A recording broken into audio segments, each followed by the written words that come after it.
मोदी की मंत्री, बल्कि मैं तो यूं कहूंगी ये मंत्री नहीं बल्कि खुद मोदी ही भाग रहे हैं। मैम रेस्लर्स बैठे उनके लिए क्या कहेंगी? मैम क्योंकि जिस तरह से उन्होंने मौन धारण कर रखा है उससे यही अंदाजा लगाया जा सकता है। आई न्यूज की पत्रकार ने सिर्फ इतना पूछा पहलवानों पर क्या बोलेंगी, और फिर देखिए मोदी की मंत्री बिना पीछे मुड़े निकल ली, मानो पीछे मुड़ी तो दुर्घटना घटी। मैम रेस्लर्स अपने मेडल। तो मंत्री महोदया मीनाक्षी लेखी और तेजी से दौड़ने लगी। ये देख सब लोग भी पीछे पीछे दौड़ने लगे। रिपोर्टर ने भी हार न मानी। बस आसपास के लोगों को जैसे समझ ही नहीं आ रहा था कि ये भाग क्यों रही हैं, हम क्यों भाग रहे हैं। अब इसे देखिए, कितने शौक से बीजेपी का पट्टा पहना था, उसमें खेलो इंडिया, खेलों का प्रचार भी करना था। ये तो मंत्री साहिबा ने इन्हें बताया ही नहीं। इन्हें कहाँ कल्चरल मिनिस्टर बना रखा है मोदी जी, खेलो इंडिया की ब्रांड एम्बेसडर बना दो इन्हें। क्या दौड़ रही हैं, पीछे मुड़ के नहीं देखा।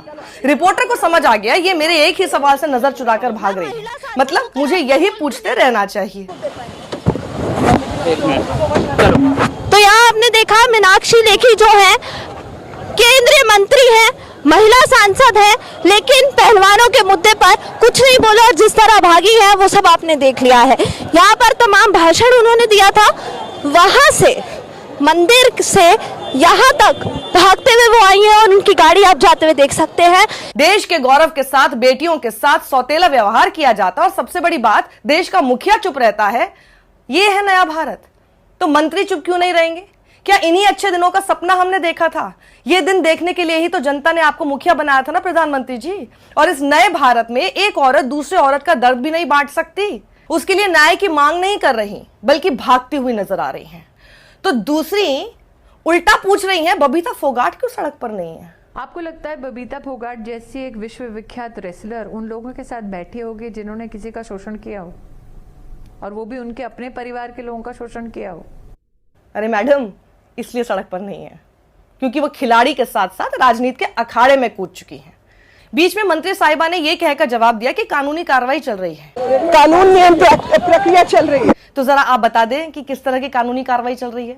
महिला पत्रकार बार बार सवाल कर रही है और ये मैडम भाग रही हैं जैसे इन्हें ओलंपिक जीतना हो। इसके अलावा मैडम के मुंह से एक शब्द नहीं निकला।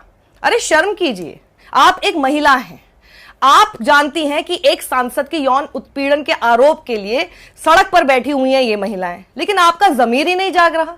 पहलवान अपने मेडल गंगा में बहाने जा रहे थे लेकिन मोदी जी को उससे भी कोई फर्क नहीं पड़ा। एक शब्द उनके लिए और उनकी मेहनत के लिए उनके मुंह से नहीं निकला।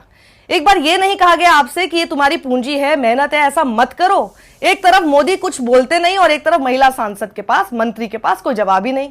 ये देखिए एक tweet, union minister Meenakshi Lekhi makes a run for it as reporters repeatedly ask her about the protest by the wrestlers. On another note she runs fast.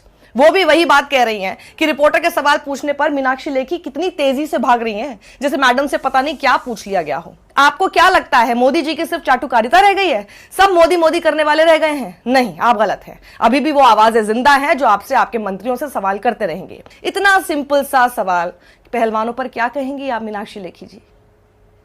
भाई इसी से तो घबरा रही हैं, फिर भागने लगेंगी। लेकिन वेल डन, वेल डन। वहीं ये अगला ट्वीट ऑल्ट न्यूज के मोहम्मद जुबैर का देखिए, जो लिखते हैं कि केंद्रीय विदेश और संस्कृति मंत्री मीनाक्षी लेखी के पास वाटर कूलर और शौचालयों का उद्घाटन में समर्पित करने का समय है, लेकिन जब उनसे रेसलर्स प्रोटेस्ट के बारे में जवाब मांगा गया तो वो भाग रही हैं। दरअसल मीनाक्षी मैडम फीता काटने पहुंची हुई थी, वाटर कूलर और शौचालय जनता को समर्पित करने आई थी। देखिए उनका यह ट्वीट, परिसर वाटर सेवा के 9 वर्ष पूरे होने के अवसर पर हनुमान मंदिर कनॉट प्लेस नई दिल्ली में शौचालय परिसर और वाटर कूलर जनता को समर्पित। देख लिया आपने, मैडम के पास फीता काटने का पूरा टाइम है, लेकिन जब सवाल पूछ लिया गया तो भाग रही हैं। वाह, अगर आपको इतनी ही जनता की फिक्र होती तो आप देश की बेटियों के साथ खड़ी होती, ऐसे भाग ना रही होती आप। पर इसी से समझ में आता है जनता धन्य हो ऐसे सांसदों को जो बाद में फिर मंत्री भी बन जाते हैं। आपने इसी दिन के लिए तो वोट देकर थंपिंग मेजॉरिटी के साथ जिताया था ना, कि एक दिन या तो वो ऐसे भागते नजर आए या फिर आपके मुद्दों पर चुप हो जाए। वहीं अब पहलवानों के समर्थन में यूनाइटेड वर्ल्ड रेसलिंग आ गया है और भारतीय कुश्ती संघ को बैन करने की धमकी दे डाली है। यह देखिए क्या कुछ कहना है UWW का इस पूरे मामले पर।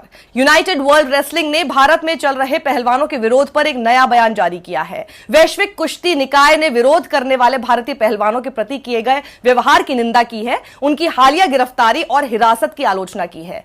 UWW ने भारतीय अधिकारियों द्वारा अब तक की गई जांच के परिणामों की कमी पर भी संतोष व्यक्त किया। UWW ने बृजभूषण के खिलाफ जांच पर निराशा व्यक्त की और 45 दिन के अंदर WFI के चुनाव नहीं होने पर भारत को सस्पेंड करने की धमकी दी है। UWW ने भारतीय अधिकारियों से भारतीय कुश्ती महासंघ के पूर्व अध्यक्ष बृजभूषण शरण सिंह के खिलाफ लगाए गए आरोपों की गहन और निष्पक्ष जांच करने का आग्रह किया है। कुश्ती संघ ने कहा कि वो विरोध करने वाले पहलवानों की स्थिति और सुरक्षा को समझने के लिए उनके साथ बैठक करेगा। वहीं UWW ने संबंधित अधिकारियों से आरोपों की गहन और निष्पक्ष जांच करने का आग्रह किया है। UWW को भारत की स्थिति पर चिंता हो गई है, लेकिन हमारे प्रधानमंत्री ने अपनी आंखों पर पट्टी बांध ली है। वो देखना ही नहीं चाहते और देखे भी क्यों, उन्हें अपनी पार्टी के लोगों को जो बचाना है। मोदी अपना अहंकार नहीं छोड़ेंगे, चाहे देश की बेटियां सड़क पर आ जाएं, उनके साथ बदसलूकी की जाए, कुछ भी हो जाए, उनके अहंकार से बड़ा कुछ नहीं है क्या? इंसानियत जिंदा नहीं बची है क्या मोदी जी? मुझे समझ नहीं आता, देश में इतना सब कुछ हो रहा है और आपके मुंह से एक शब्द नहीं निकल रहा है। क्यों मोदी जी? नींद कैसे आ रही है आपको? आपके देश की बेटियां सड़क पर है, आपके मंत्रियों के पास फीते काटने का समय है, लेकिन पहलवानों के लिए शब्द नहीं है उनके पास। क्यों? आप सच्चाई क्यों नहीं देखना चाहते? आपके स्लोगन बेटी बचाओ की क्या हालत हो रही है आप देख रहे हैं। भारत में कन्या पूजन होता है, बेटियों को पूजा जाता है। आज देख लो क्या हाल हो गया बेटियों का। जिसने देश का मान बढ़ाया वही सड़कों पर है, और इस देश की गोदी मीडिया के तो क्या ही कहने, जो मुंह पर टेप लगाए बैठे हैं। उनके चैनल पर इस मुद्दे पर तो कोई डिबेट नहीं हो रहे, कोई सवाल नहीं हो रहे। ऐसा कलयुग आया ये तो हमने सोचा ही नहीं था। हाँ, इस तरह की उलझुल बकवास जरूर हो रही है। आंदोलन करने वाले किसान नहीं है, असली किसान तो खेतों में है। आंदोलन करने वाले छात्र नहीं है, असली छात्र तो पढ़ रहे हैं। आंदोलन करने वाले डॉक्टर नहीं है, असली डॉक्टर तो अस्पतालों में है। आंदोलन करने वाले पहलवान नहीं है, असली पहलवान तो अखाड़ों में है। ये स्क्रिप्ट इतने साल से हमारे सामने लिखी जा रही है, कब बदलेगी ये स्क्रिप्ट आपकी?